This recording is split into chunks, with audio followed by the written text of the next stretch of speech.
It was a busy awards weekend and we have a new Best Picture frontrunner. I'll break it all down right now.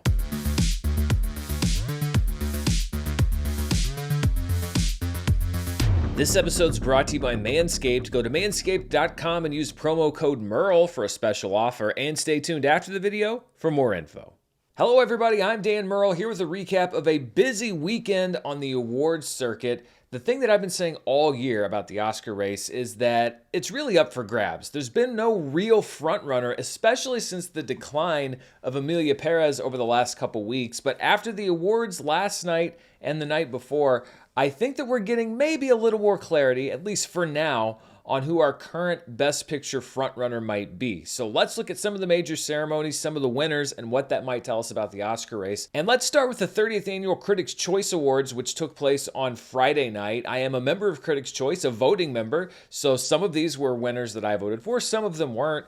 And the big winner was Anora, which won the Critics' Choice Award for Best Picture. Strangely, this was the only award that Anora won at the ceremony, which I think just shows how wide open this season has been, especially from the critics' side. There isn't really an overlap as far as the voting body between Critics' Choice and the Academy, so we can't really gain a whole lot of insight that way. But keep in mind that final voting for the Oscars starts on Tuesday, February 11th. It runs for a week, so anything that a movie can do to increase its visibility is going to help, especially because when you're looking at something like Best Picture, you already have a handful, several really good movies, and it's about trying to decide which one you're actually going to vote for. Anything that can increase your visibility can help in that race. The Critics' Choice winner for Best Actor was Adrien Brody in The Brutalist, which was pretty much the only major award that movie won as well. Demi Moore picked up the Critics' Choice Award for Best Actress, and honestly, I'd say that she was a lock to win right now, if not for the huge surge that we're seeing around Anora. Regardless, I think that you could say that she is the healthy odds-on favorite. However, I want to see what happens with the Screen Actors Guild results coming up in about a week, because if Mikey Madison should win the SAG Award for Best Actress, combined with everything we've seen going on around Anora, it's a little too early for me to start locking Demi Moore in for that Academy Award. One person who I think is pretty much a lock is Kieran Culkin for Best Supporting Actor. He won for Real Pain, as he has all season long, and Zoe Saldana won for Best Supporting Actress for Emilia Perez. I think that she is still the favorite, but enthusiasm, obviously, around the movie has cooled. It's yet to be seen if enthusiasm around her performance has cooled. Keep in mind that the voting window closed for Critics' Choice about a month ago because the ceremony was delayed due to the wildfires. So myself and all the other critics voted for those awards long before anything with the Twitter controversy, etc., and the backlash had really started to ramp up against Emilia Perez. So you can't take much away from the results based off of recent events because they didn't weigh in at all. I think that Zoe Saldana is still going to win, but honestly, her speech didn't do a whole lot for me. I famously really kind of liked her speech at the Golden Globes, but she kind of opened with this, I don't know if it was a joke or a real statement about asking to have her speech put on the teleprompter. If it was a joke, I don't think it was a great joke. If it was an actual statement, that's not a good look either. Usually I'm supposed to memorize a speech, and my publicist told me that I couldn't send it for the teleprompter because it was going to be tacky if I assumed that I was going to win. Even more so than with the Best Actress race, I'm going to be very interested to see what SAG does in Best Supporting Actress, because they loved Wicked over at SAG. And if Ariana Grande takes the SAG Award for Best Supporting Actress, then I think it leads to a much more wide open race at the Academy Awards. If Zoe Saldana wins SAG, I think that she's pretty much locked in. The big surprise of the night was John M. Chu winning Best Director for Wicked. He's not even nominated for an Academy Award, which is something that he made a joke about when he went on stage to give what I thought was a pretty good speech. I'm gonna win that Oscar! I'm not nominated, I'm not. Obviously, this doesn't have much bearing on the Oscar race since Chu is not nominated for the Academy Award. This is only the fourth time in 30 years that Critics' Choice has awarded Best Director to somebody who was not nominated at the Academy Awards. Baz Luhrmann won for Moulin Rouge. He actually tied with Ron Howard, who was nominated. Steven Spielberg won for directing both Catch Me If You Can and Minority Report. He was not nominated at the Oscars that year. And Ben Affleck won the Best Director award for Argo. He also was not nominated. The Wild Robot won the Critics' Choice Award for Best Animated Feature, part of a big weekend for that movie. Best Foreign Language Film, as Critics' Choice puts it, went to Emilia Perez. It didn't have my vote, but it had enough votes to win. It's interesting, though, because there were reports from inside the room at Critics' Choice that enthusiasm was very low anytime Emilia Perez won. It won 3 different awards at the ceremony, and it seemed like the critics in attendance, who, by the way, were the voting body who awarded the movie, were not very enthusiastic about it actually winning pretty much anything. So take that as you will. The Best Ensemble Award went to Conclave, one of 2 major awards that it won at Critics' Choice. Maisie Stella picked up the award for Best Young Actor or Actress for My Old Ass. I was very glad to see her win. I thought she was great in that movie. Best Original Screenplay went to Coralie Farge for The Substance. That win and Demi Moore's win were the major wins for that film. Peter Strawn won for Best Adapted Screenplay for Conclave. I think that he is easily the favorite for the Academy Award at this point. For Best Cinematography, Yaron Blaschke won for Nosferatu. Wicked won for Best Production Design. In the categories of Best Editing and Best Score, Challengers won both awards. Of course, Challengers famously not nominated in either category or any other category at the Oscars, so it's good to spread that love, and I think I might have voted for it in both of those categories. Wicked won the award for Best Costume Design, while The Substance picked up the award for Best Hair and Makeup.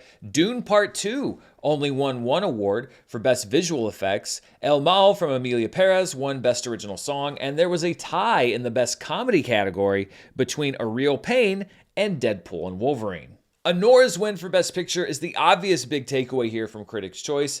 If Brady Corbet had won Best Director, you could say that could help him as far as staying in the conversation for the Oscar, but John M. Chu winning basically makes that a wash. And this was just one of the major ceremonies that took place over the weekend. We also had the Annie Awards, which honor the best in animation, and The Wild Robot absolutely dominated. It won the Annie for Best Feature, and it also won in every single category it was nominated in, 9 wins in all, including Best Voice Acting for Lupita Nyong'o. Flow, which is considered by many, including myself, to be the biggest challenger to The Wild Robot, although I don't think it's a huge challenger at this point, won Best Independent Feature.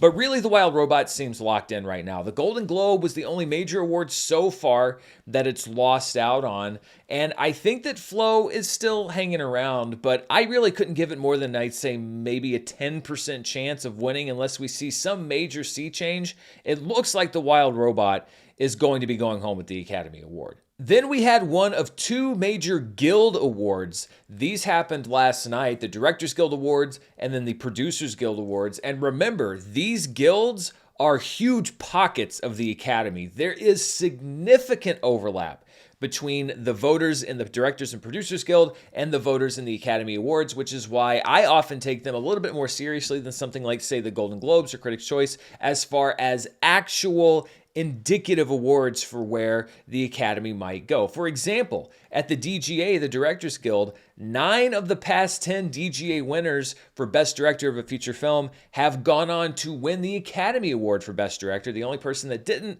was Sam Mendes, who won for 1917. The Academy Award went to Bong Joon-ho for Parasite. And the DGA Award for Directing a Theatrical Feature went to Sean Baker for Anora, beating out the directors of Conclave, The Brutalist, A Complete Unknown, and Emilia Perez. This is massive because Sean Baker and Anora had essentially been perpetual nominees at a lot of the major award shows so far. And this, to me, is the first real beacon of clarity. The idea of, all right, all this other stuff is going on. It was already a crazy race. And with Emilia Perez kind of fading, where are people going to go? Well, the directors went towards Anora. And to be honest, I didn't exactly think that that was the way they were going to go. I would have expected they might have gone more toward The Brutalist than Anora, but that's what's fun about this awards season. It's been so unpredictable. The award for directing a first-time theatrical feature went to Ramel Ross for Nickel Boys, beating out the directors of All We Imagine Is Light, My Old Ass, Armand, and Dee Dee. The directing award for Best Documentary went to Brendan Belomo and Slava Leontiev for Porcelain War, beating out Sugarcane, Soundtrack to a Coup d'etat, Hollywood Gate, and Daughters. Sugarcane and Soundtrack to a Coup d'etat are both competing with Porcelain War at the Academy Awards.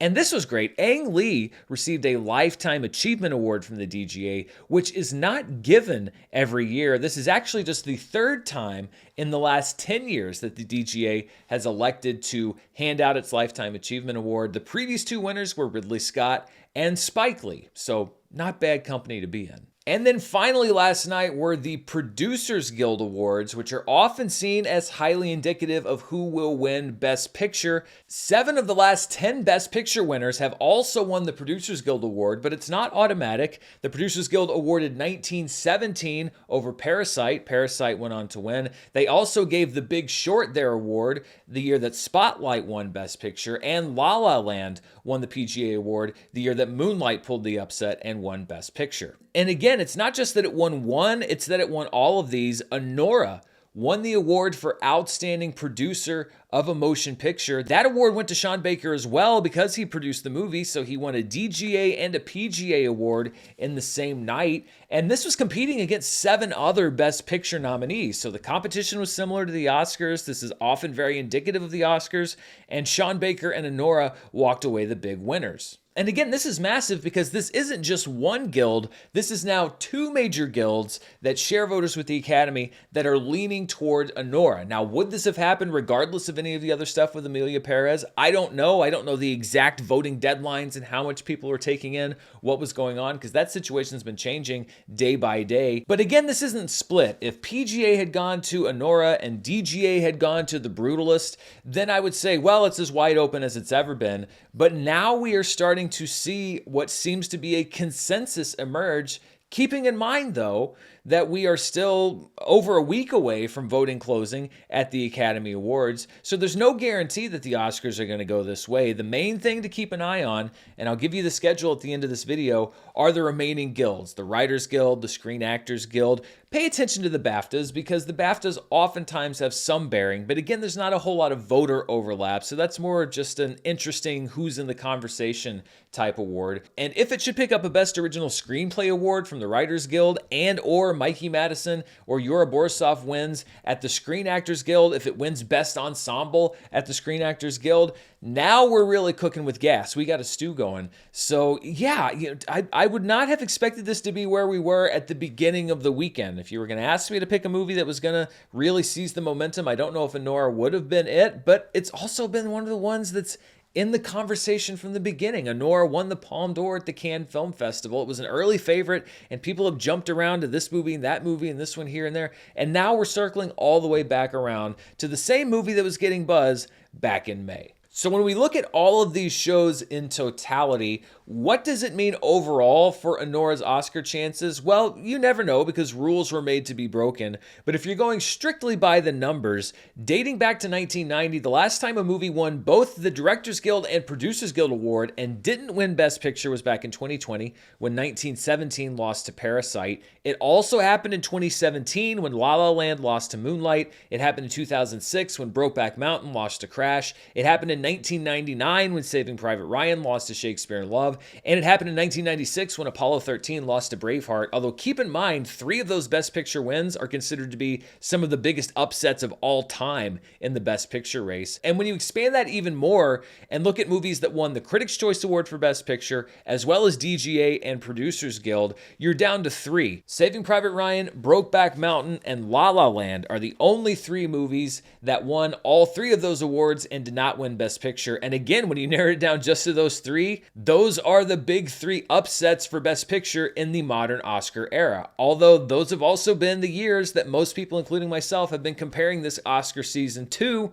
so maybe we're just as up in the air as we were. As far as what's left on Hollywood's major awards calendar, next weekend on Saturday, February 15th, we have the Writers Guild Awards. The following night on February 16th, we have the BAFTAs. Then the following weekend on Sunday night are the Screen Actors Guild Awards. And then the Sunday after that, on March 2nd, we have the Academy Awards. And I will be right here the entire time covering each one of those ceremonies to see where this Oscar season stands. It is going to be a wild finish no matter who ends up winning Best Picture, so be sure to stay tuned right here on the channel. And before we go, I want to thank the sponsor for this video. This episode's brought to you by Manscaped. Okay guys, let's talk about personal grooming. It's not just important for how you look, it's also important for how you feel. But it can be a hassle, full of cuts and rashes, and the further south you go, the worse it can be. That's why Manscaped is here with something that's all right there in the name, the Beard and Balls Bundle. Alliteration is fun, isn't it? To do the job right, you need the right tools, and this bundle offers everything you need. The beard hedger for, well, your beard, and the lawnmower for everything downstairs. The beard hedger offers 20 adjustable settings for any kind of beard that you want to rock, and the Lawnmower 5.0 has interchangeable foil and trimmer blades to ensure a comfortable experience, plus an LED light to make sure you're not missing any spots or heading somewhere you shouldn't be. I've actually been using Manscaped products for a while now, and I can say that if they didn't work, I wouldn't be talking about them, because the last thing I would do is to tell you to get something that might put your privates in peril. Both of these Manscaped devices are waterproof, allowing for easy use in the shower, and they're also travel-friendly, which means that you can groom on the road. Plus, Manscaped offers a 30-day money-back guarantee, so you can try the bundle risk-free. Don't cut corners on your grooming routine. Upgrade to the Beard and Balls Bundle from Manscaped. Visit manscaped.com and use code Murrell to get 20% off plus free shipping. Whether you're suiting up for work, heading out for a night on the town, or just relaxing at home, Manscaped has everything you need to stay sharp. Your skin will thank you, and so will everyone else. Thanks to Manscaped for sponsoring this video, and thank you for watching. Be sure to stay tuned right here for the latest movie news, reviews, box office, and more. Until next time, stay safe, and I'll see you then. Bye.